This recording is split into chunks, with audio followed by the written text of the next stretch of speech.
This is TWiT. I've been teasing it all day. The exclusive from The Information. This came out this morning. Apple suspends work on next Vision Pro, focused on releasing cheaper models in late 2025. They've told apparently at least one supplier, this is from Wayne Ma and Chianer Lieu, that it has suspended work on its next high-end Vision headset. An employee at a manufacturer that makes key components for the Vision Pro said. Now, this is a pretty flimsy story, but yeah, the supply chain. I mean, that is a flimsy, even for a supply chain rumor. That's flimsy because we don't really know. Like, maybe they told you that, did they? Like, they're like, like it's not you, it's me. They told them, and then they went. But I will say, I mean. Is there anybody who doesn't think the right approach for Apple going forward is to try to get a Vision OS device down in price from $3,500 instead of making another high spec model that's maybe even more expensive than that? Like, absolutely, they should be focused on making a more affordable model, especially if they think they're going to have not just apps, but like much more in the way of content and entertainment coming and people building immersive experiences and 3D movies and other 3D content. Like, you want right? Like, there are going to be things that are going to be intriguing, and then people are going to see the price tag and they're going to blanch. And if you can get that, even if you got it down to 1,000 or 1,500, even, it would be a better argument to make than 3,500. So if they could do it, right? Because the big cost is those displays, but if they could cut the costs and make it cheaper, I feel like that's absolutely what their priority one should be. I think the biggest warning sign has been, Vision Pro has been in the hands of any developer who wants one for months now, and we've yet to see anything. I don't even want to call it a killer app, but an app that emphatically says, "Wow, I'm so glad I bought this. I can't do this with any. I can't do this with any other device on any other platform. Certainly can't do this on my iPad. Certainly can't do this on my MacBook." It looks like it's a very, very, very slow process of having the developer community and users figure out what is this for, apart from, hey, cool, I've got a huge virtual display, which is a very useful feature. Hey, cool, I've got 3D gaming and 3D experiences. Again, very, very cool, very, very interesting. But Apple has yet to really make the argument for, yes, but why does this have to be a $3,500 device? Why can I not do the same things with a device that costs half as much, a third of much, a sixth as much? A lot of people are. I mean, I have used the Meta, and I've used the Vision Pro, and at least, I mean, just for a half hour to an hour, but I can appreciate that the Vision Pro is much, much better, but it's not the reason why I would spend an extra $2,000, $2,500 on the Vision Pro. I would go home with this other device and $2,000 in my pocket. Interesting. Maybe a more interesting tidbit from this Wayne Ma story in The Information is that in November, shortly after Apple announced the Vision Pro, Meta began work on a high-end headset, internally codenamed La Jolla. They had. I have the Meta Quest, or I gave it away. Did somebody take that, John? Do you know, in our Leo's garage sale? Did anybody get the Meta? Did you get it? No, you don't know who got it. Anyway, I used it a couple of times. My son used it a lot more. He played that football game. But I asked him when we were cleaning out. I said, "Hey, do you want me to keep this Meta Quest Pro?" And he said, "No." $1,500. So, but apparently Meta's been building another more expensive one. They had killed the Quest Pro. So maybe Apple is, driving a market of some kind. There is one more piece I'll add before I get to you, Andy. The company is still working on releasing a more affordable Vision Pro before the end of 2025. A person involved in its supply chain and a person involved in the manufacturing of the headset said. So now they have two sources on that one.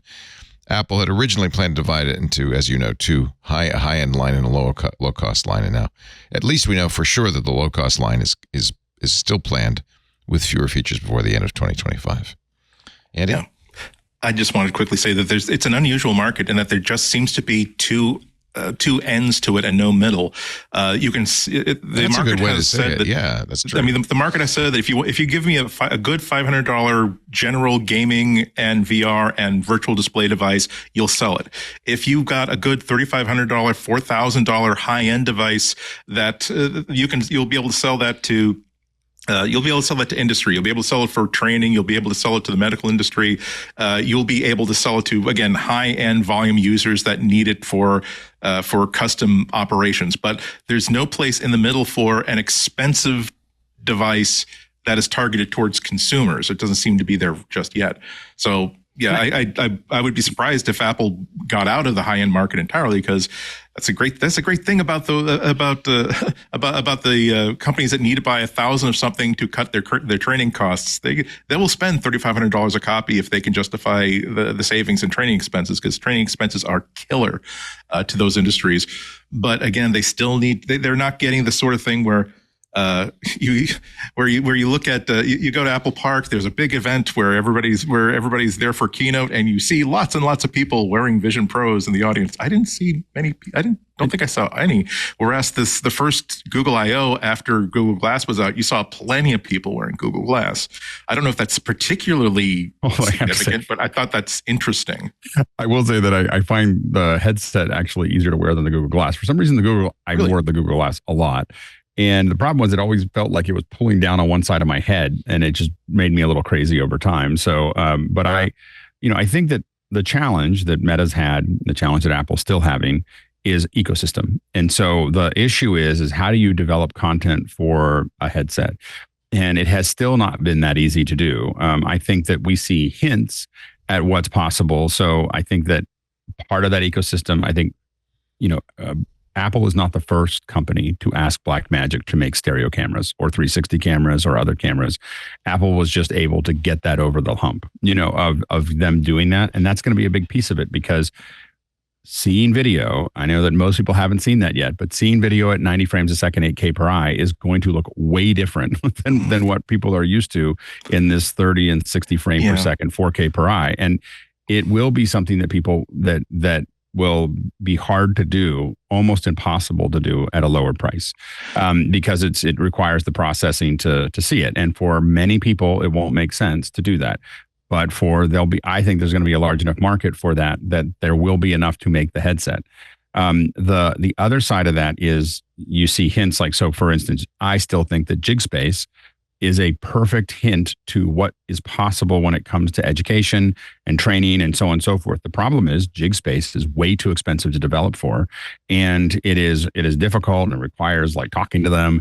I mean, they should be building that kind of functionality into Keynote, and so, Keynote now takes USDZ, and Pages now takes a lot of, USDZ, being able to do a simple explode operation, which means that I click on a button and a device opens up in pieces or breaks or goes to another configuration is the kind of thing that becomes really interesting when you can walk around, when you can talk to other people, when you can, if you look at the JigSpace stuff there, and it works, and it is one of the most impressive apps on the Vision Pro, in my opinion, which is that you can turn some things on, some things off, make them partially transparent, blow them up. You can draw in 3D around the objects, and they're working on, collaboration with that as well. But it is, for when it comes to education, when it comes to understanding how to do something, when it comes to those kinds of things, these are the things there. But right now, the problem is that it's expensive and painful to make the content for that operation. If it's something that anybody could throw together in Keynote, it would change. I think it would change how people look at those, about what that looks like. Yeah, I borrowed Micah's Vision Pro and did the race car JigSpace. It was very cool. I mean, it's cool. Yeah. But see, my issue is that my question is that is Apple just barking up the wrong tree to begin with? That Wired had presented yet another one of these articles I've seen by people who are using the Meta Wayband Wayfarers and praising them to high heavens.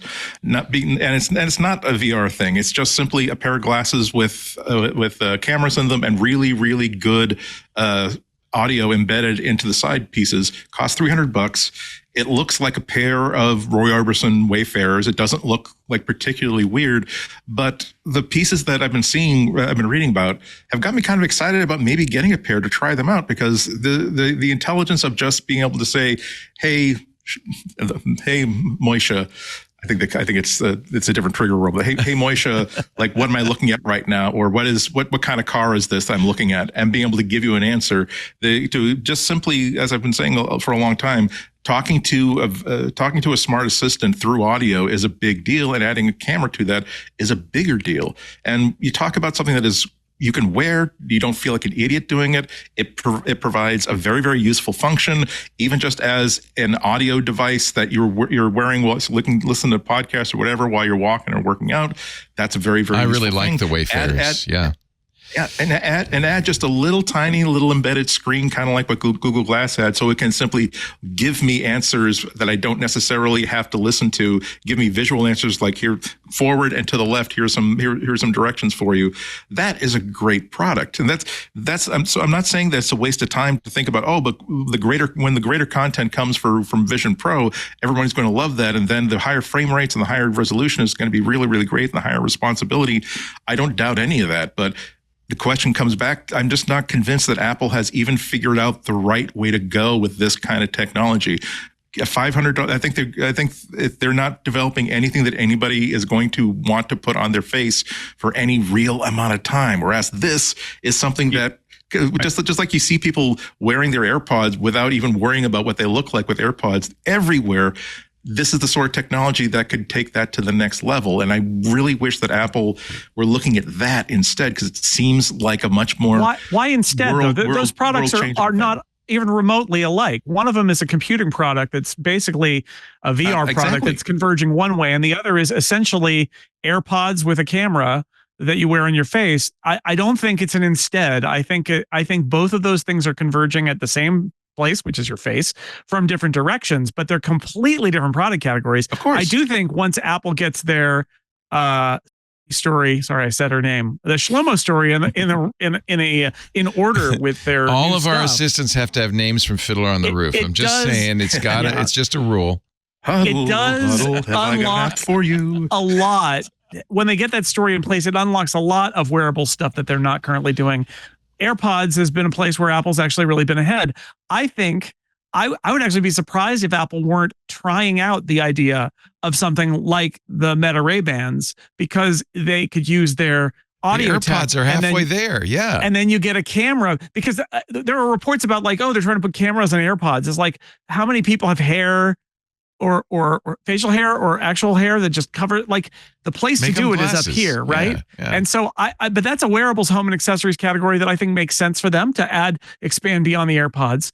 I think that is a direction that they probably are experimenting with internally. It's just, they're coming. There's the lightweight accessory device you wear on your body, and then there's the computing device that ideally gets lighter and lighter and lighter, and eventually is something you can carry around. They seem they're coming at it from very different things. So I don't think it's an either or, but I do agree Apple should be really interested in getting a camera into the loop, because audio is nice, but if your AI assistant can see what you're looking at, that unlocks a lot of potential. Whether there's a screen in that thing or not, I feel like there's huge potential there once it can see as well as hear.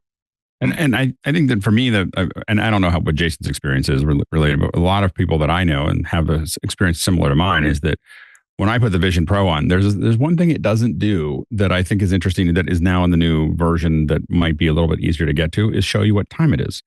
And the reason that I think that that's important is that, man, do I lose a lot of time. Like I have to be careful of putting it on, because I'll throw the Vision Pro on and like 4 hours later realize that I've been in this thing for 4 hours. I watched pieces of some movies. I played with a bunch of things I did. And because I'm able to sit there and text people, and I'm not leaving that environment, I'm texting, I'm doing other things like that. It is, I do think that they have something there, but I do think that they need more content, and content does drive things. If you want to talk to people about when do you want your new televisions to come out, it's right before the Super Bowl. Like that's when you want the fastest, and VHS won because of content. like we won't get into what content that was, but the point is that these, content drives hardware sales, and I think that the problem right now is generating that content is particularly difficult for both I think it's in some cases easier for the Vision Pro, but I think that they have to accelerate, and I think they're doing a great job with what they're doing with Blackmagic's camera. But I think that there's going to be more where they have to, being able to generate 3D pieces, being able to put those things together and not have it require a programmer, but be able to just throw these things together in Keynote and so on and so forth, or some kind of development platform is really important. And I think that that's also why books became what it was. I keep on coming back to that, but I think books could have redefined the platform, and instead they just ended up with nothing because they didn't produce the content that got people excited about it. Hey, it's Leo Laporte. If you enjoyed this little snippet of our programming, make sure you check out the full MacBreak Weekly. The link is right down there.